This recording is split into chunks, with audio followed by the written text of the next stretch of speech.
Hi, welcome to another video with ascendant or rising sign in astrology. In this video, I will be specifically talking about the Sagittarius ascendant or Sagittarius rising. Before I get into it, I want to clarify a couple things. I've been recommending people to watch my introduction video to the rising sign, like the deeper philosophical and spiritual meaning of your ascendant sign, why it's so important, but I don't see a lot of people watching it. So I want to make sure that you know a little bit the background of the ascendant sign before I even get into the Sagittarius ascendant. So I will take like maybe 2-3 minutes to summarize my 40 minutes introduction video.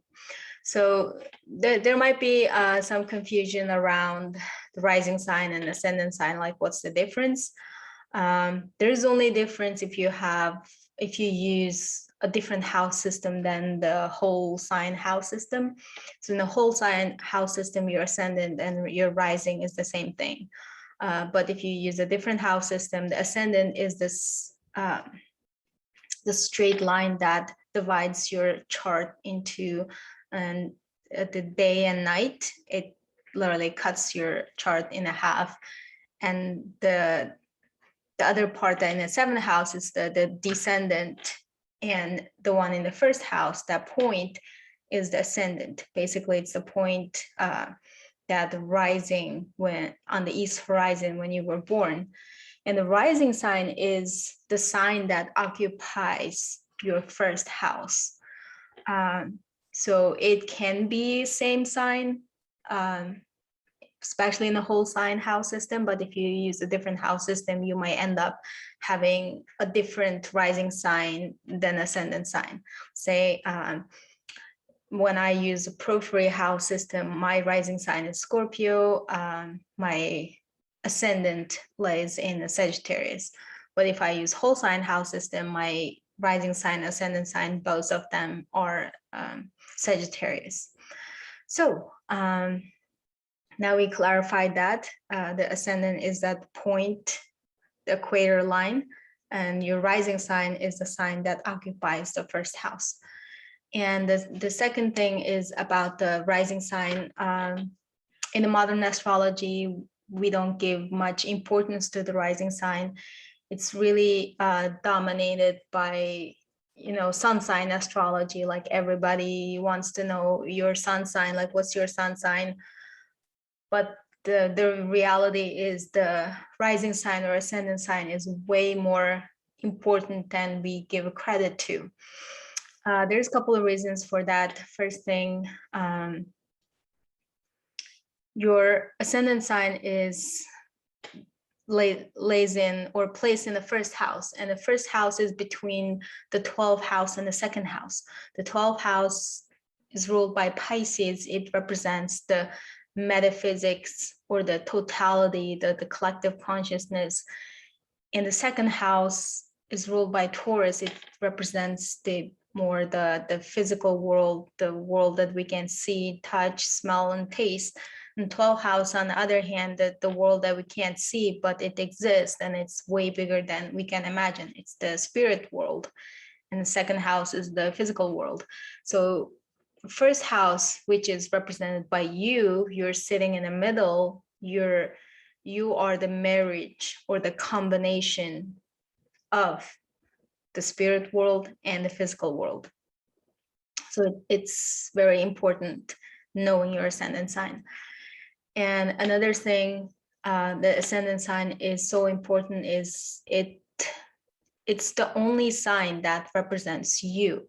Everything else on your chart represents the environment you're in, like the fourth house, your family, third house, your siblings, seventh house, the people you partner up with, the relationships you form, 10th house, the social status and social environment, 11th house, your friends, all of that, 9th house, the belief system, but only the first house is you. From that perspective, like why we're not giving the importance to you compares to the sun sign or the moon sign or the other aspects. And the third reason your ascendant sign is really important is a lot of predictions you can make from your ascendant sign. Let's say your sun sign changes every month, every 30 days, and your moon sign changes every 2 days.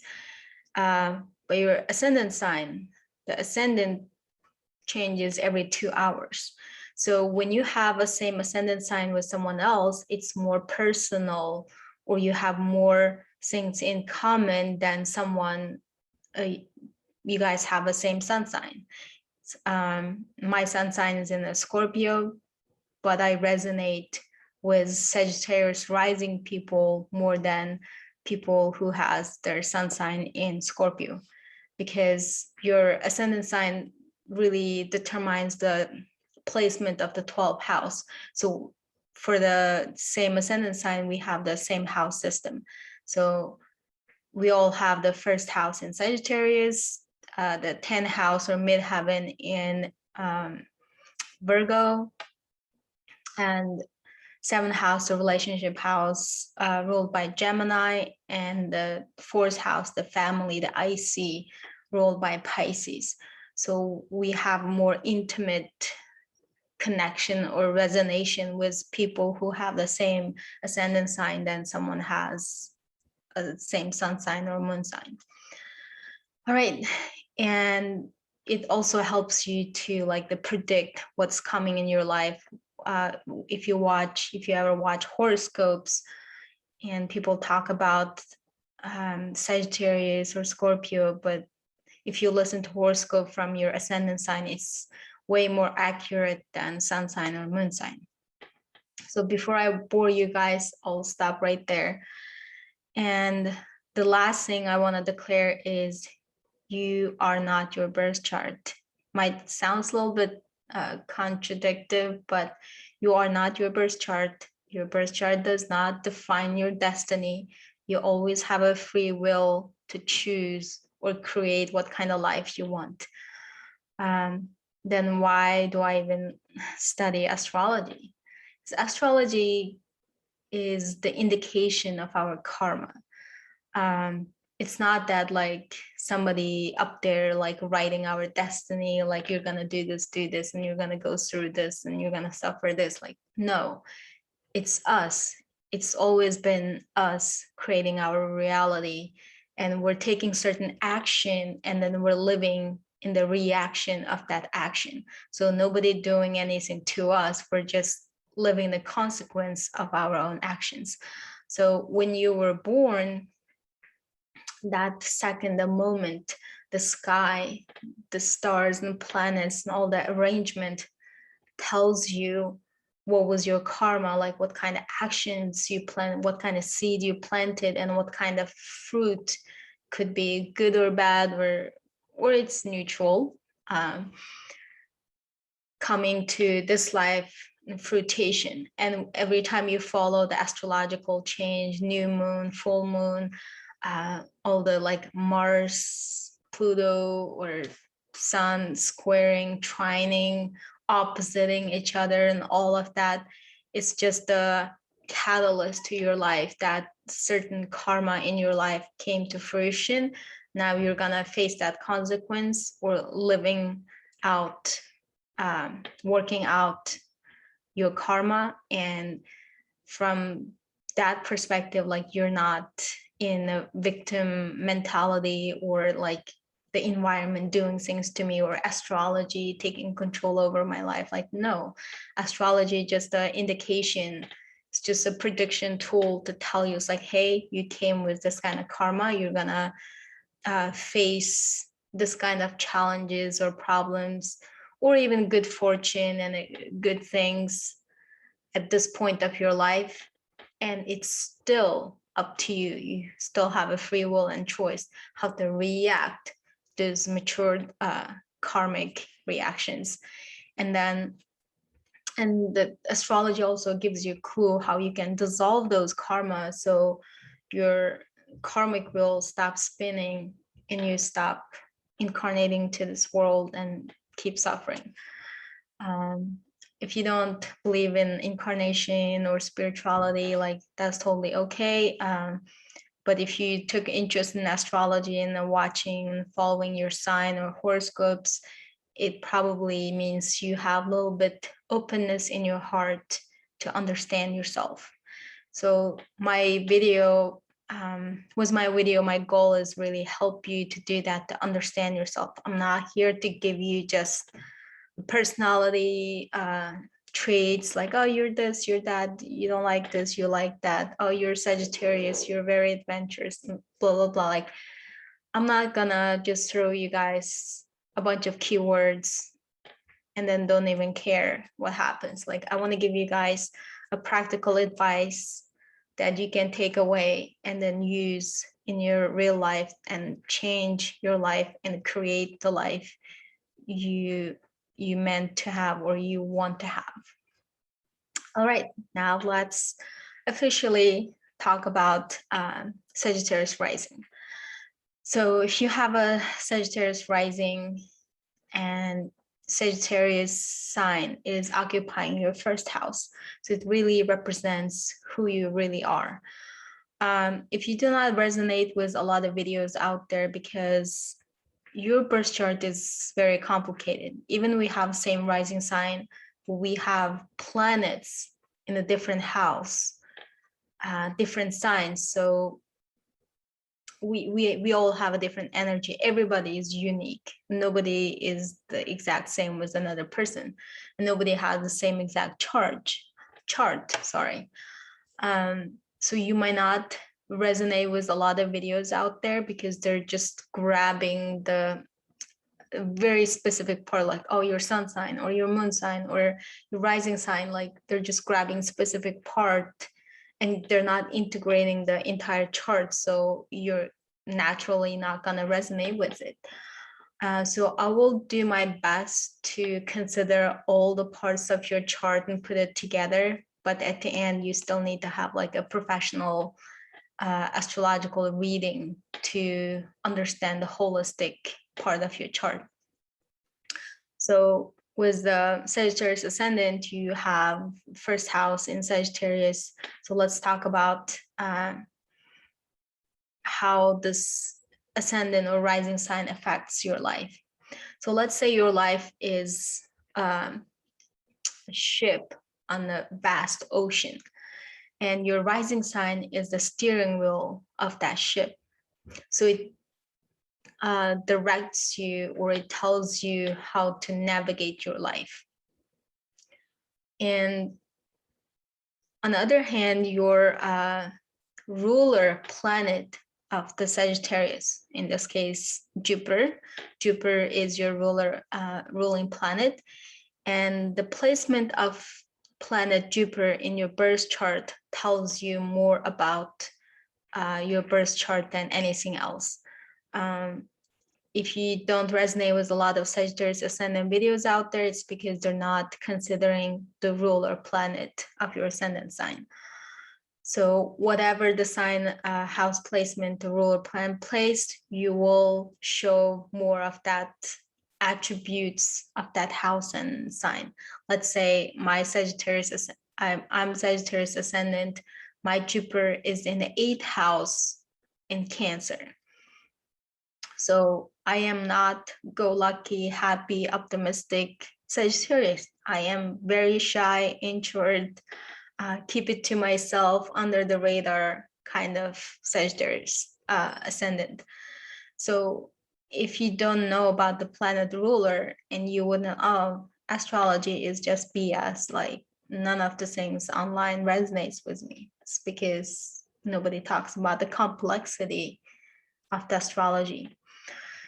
And I'll get into the placement of the ruler planet Jupiter through like Aries to Pisces a little bit later. Now let's just go through the house little by little, really quick, because I don't want this video to be like 1 hour video and get you guys falling asleep or anything. So let's talk about first house, the steering wheel, and the captain of your ship is the ruler planet, and we are going to talk about ruler planet. And Sagittarius, how they navigate life is all about the seeking the truth and the freedom. And it in a astrology, the Sagittarius represented by this arrow, like shooting in this unknown vast cosmos, and doesn't know where it's going. And so Sagittarius have this spirit of seeking for the truth, going after the higher knowledge, intelligence, and it's the lifelong learner of the zodiac, and it wants to explore. It's like full of curiosity. And so how does this, knowing this, how does this serve you? Okay. It was my first time like using this knowledge to get out of this low state. We don't always have good days and rainbows and unicorns. We have days that we're depressed, we're sad, we're going through the certain ups and downs. And knowing your ascendant sign really helps you to get through this, because ascendant sign tells you your gift, your talent. So having your Sagittarius in ascendant, let's say you're in a very low place, like go learn something new or learn something about the philosophical topic, or something about seeking the truth, like whatever you're attracted in that moment, like it can like pull you out of that misery and put you in this, like once you have this bigger perspective, once you pull yourself out of that situation, you look at it from a higher perspective or the bigger perspective, suddenly like your depression, your sadness all goes away. Like this is one practical way of you can use to revitalize yourself, recharge yourself. So Sagittarius, you guys are recharged by expansion, growth, self-help, like go after self-help and learning, constantly learning new skills, new ideas, new philosophical knowledge, spiritual knowledge, religious knowledge, or taking adventures, go somewhere you never been to, talk to someone you never talked to, and make friends from different culture, background, and all those things that people talk about, like it actually brings you happiness and joy. Let me know like if you're doing this unconsciously, like you're doing it but without knowing, like, oh yeah, I'm just into this kind of thing. Like no, you're into that kind of thing because of your ascendant sign. All right, now let's move on to the second house. Oh, before I forget, the reason like I got into astrology from spirituality is because astrology gives you like specific tools and steps to spiritual awakening or seeking the truth.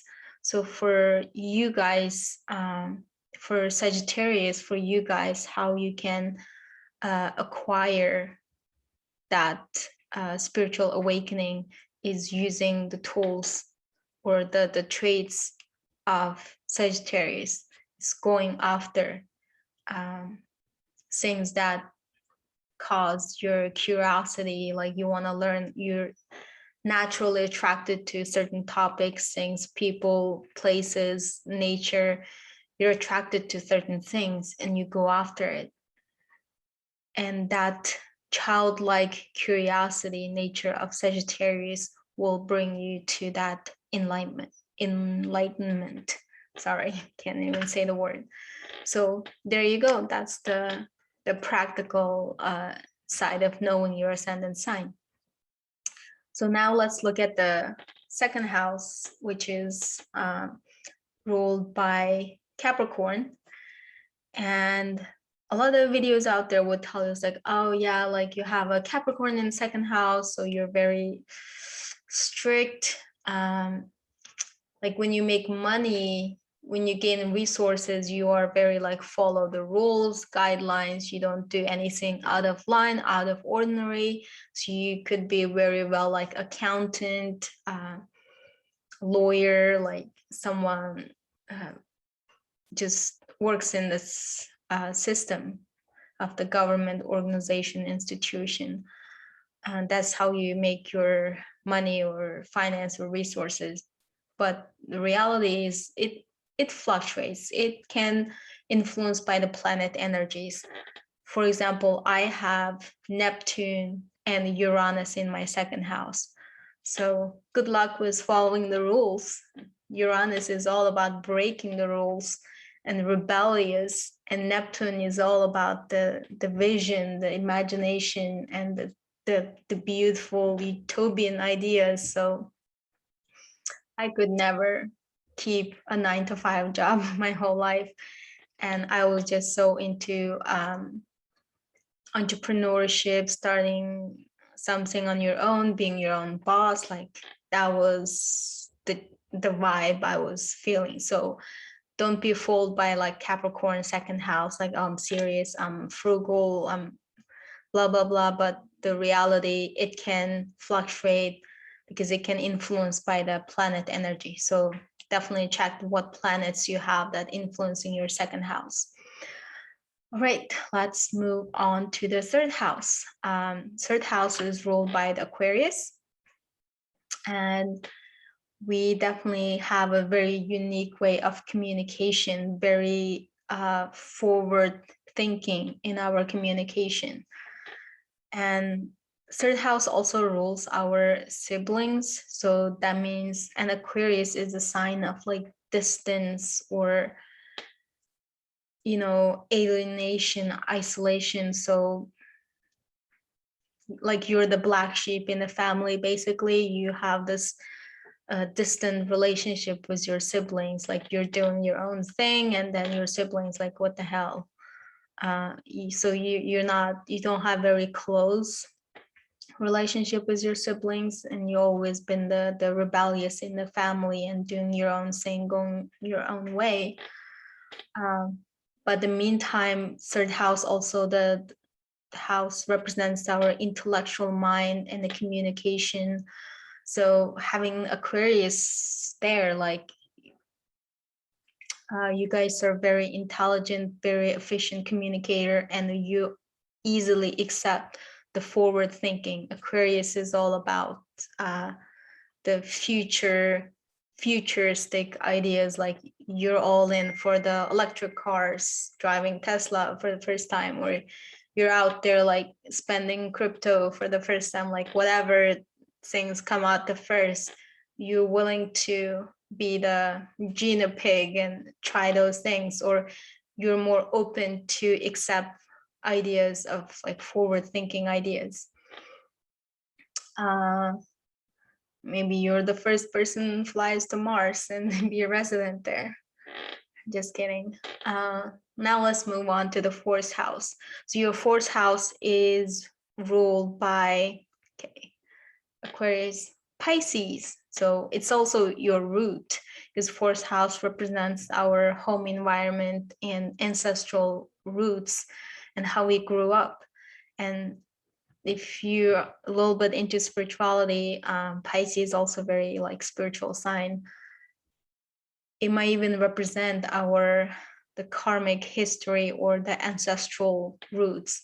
So having your Pisces in the fourth house, deep down in your roots, you are very, let's say, spiritual, or you have a compassion towards to, like Pisces is more towards the like the collective consciousness. It's not like Cancer is between you and me, but Pisces is more like everybody, the universe, the cosmos. So you are very humanitarian, you have very soft heart, you want to help, you want to serve, you have so much compassion, and you do care about what happens to the earth, what happens to human, what happens to society or underprivileged people. So that's really who you are deep down. And that's how it reflects in your 10th house, the Virgo. That's why you pursue a career that you can be at service. So you don't want to just do things to make a paycheck. It will kill you.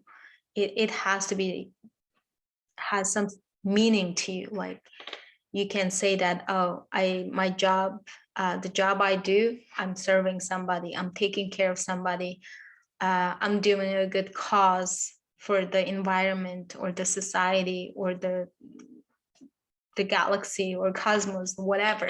So you need to have a meaning. You need to do something that you can serve. All right, let's move on to the 5th house, ruled by Aries. So Aries is the sign of like action. Let's go do something, and very courageous sign, very action-oriented sign.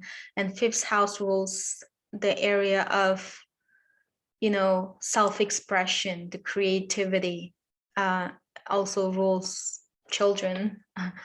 So the childlike play, like when we don't have to consider anything in the society, we don't have to consider like, oh, I have to survive, feed my family, I have to have this social status and blah, blah, blah.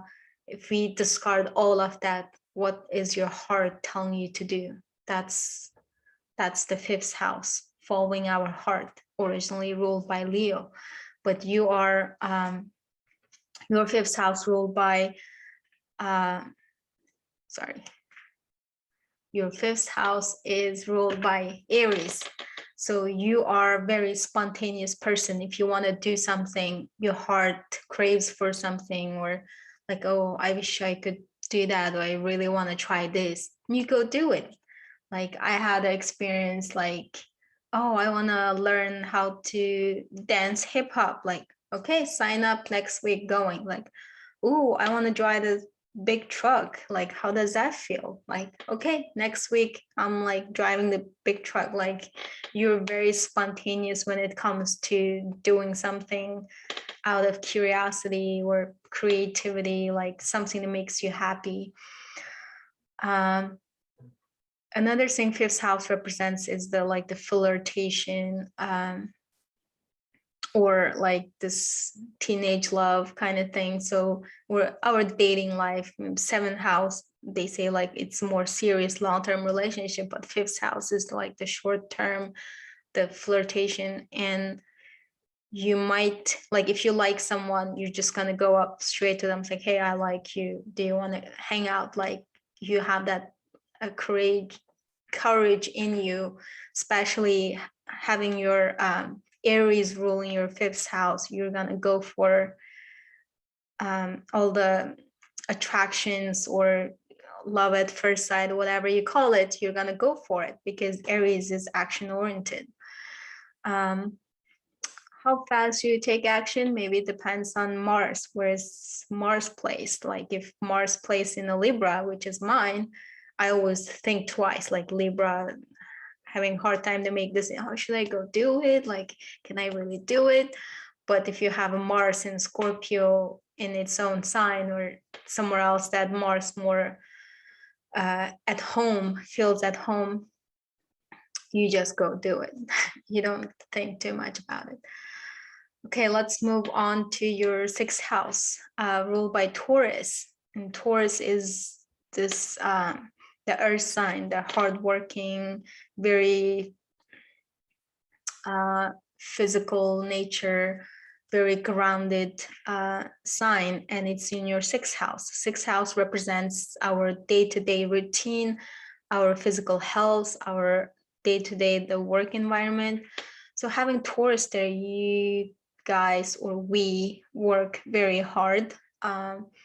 Like at some point, like I had to work 2 jobs to pay off my student loan. Another thing, like Sagittarius love to learn, so you're like climbing this intellectual hierarchy and you want to learn.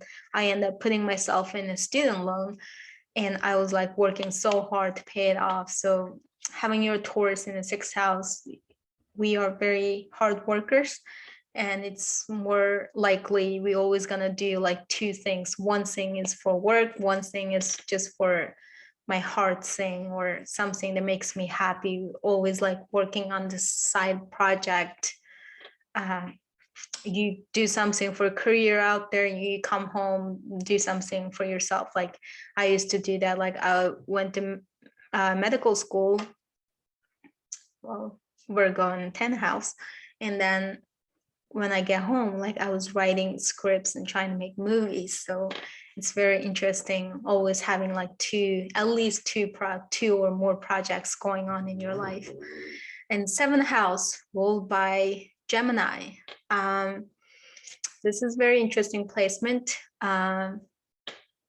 This house in generally relates to our partnerships, any kind of business partnership or any kind of long-term partnership, including our spouse or a partner that we chose to be together.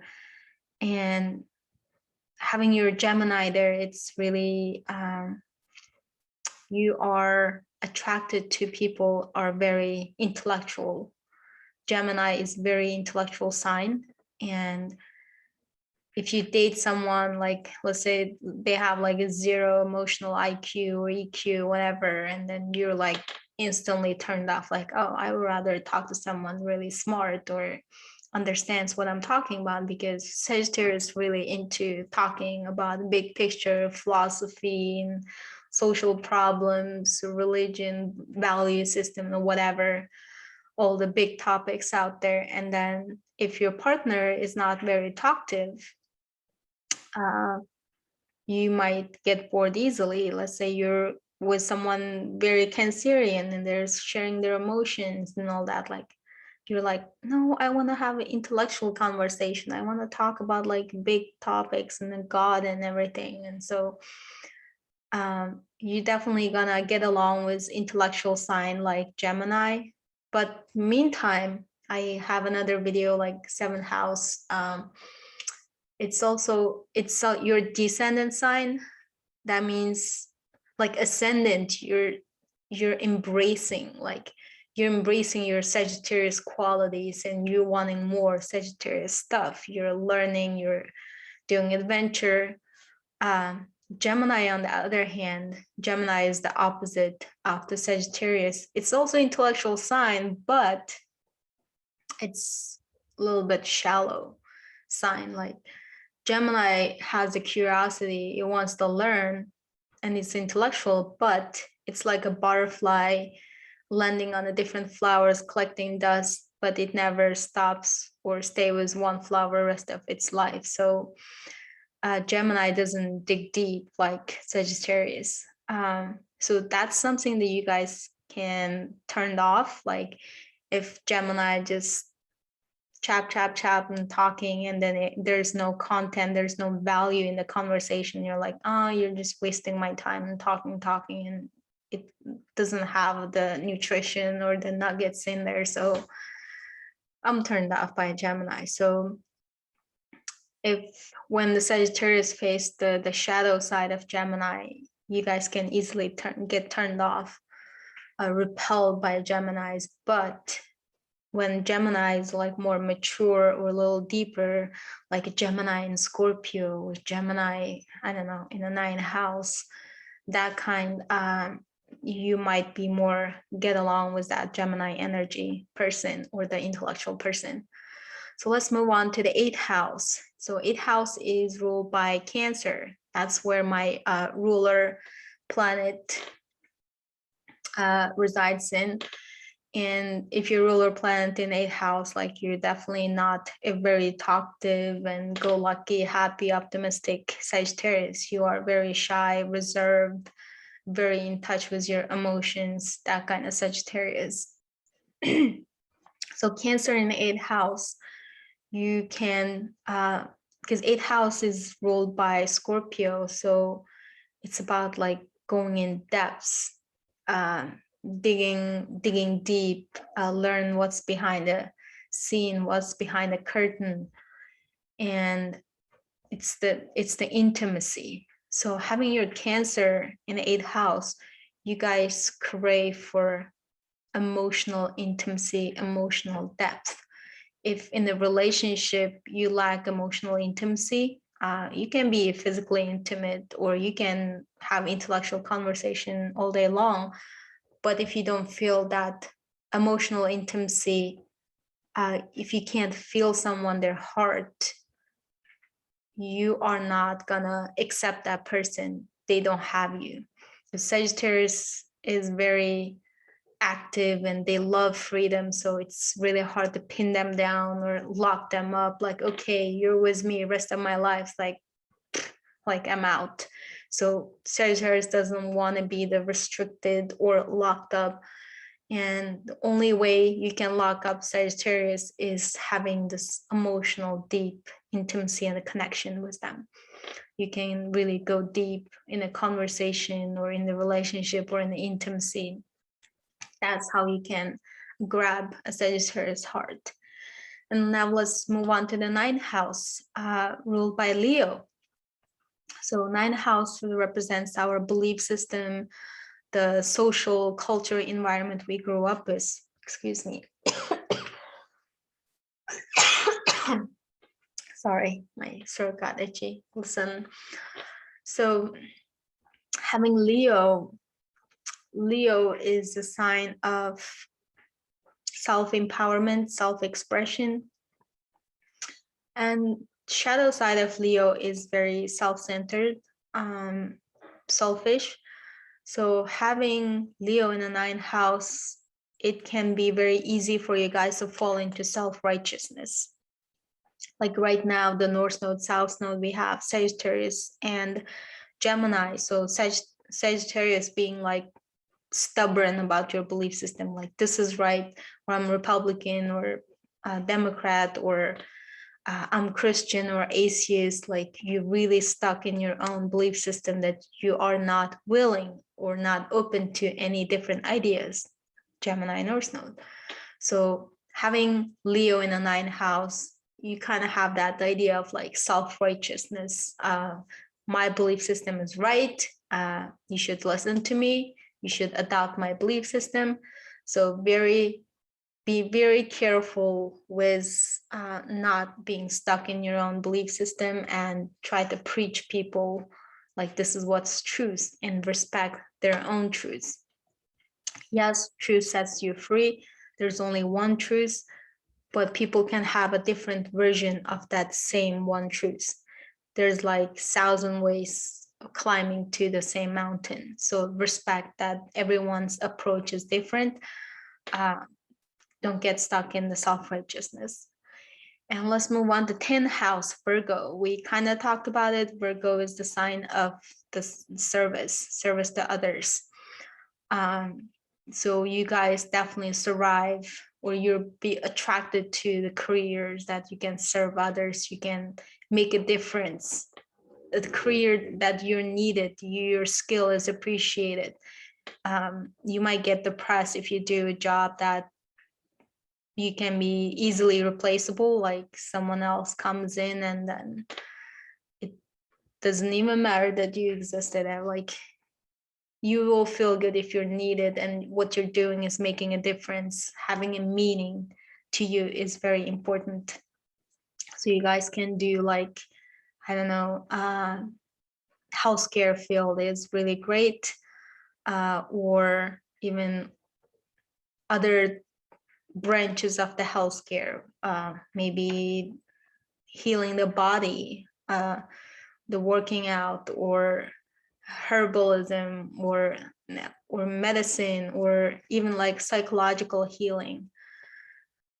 Any kind of in that territory, you guys definitely find a fulfillment. Or you're a Sagittarius, so you can be a teacher or a guru or a guide. So 11th house is ruled by Libra. So you can be social butterflies. Libra is, and 11th house rules our friendship and social connections and environments. However, all the signs I'm talking about, it really depends on what planet energy is affecting the sign. Let's say my Saturn in a Capricorn. It's in its own sign, so it has tremendous power in my birth chart, and it's squaring my 11th house, Libra. So I am also socially, like I had a social anxiety my early teenage years, early 20s. Like I was afraid to talk to people and go somewhere there's a lot of people. I would like, like I don't want to talk. Why do I even waste my time to talk to people? Or why do I talk to people who doesn't have intellectual blah, blah, blah. Like, so a lot of like avoidance from social interaction is because my Saturn squaring my 11th house.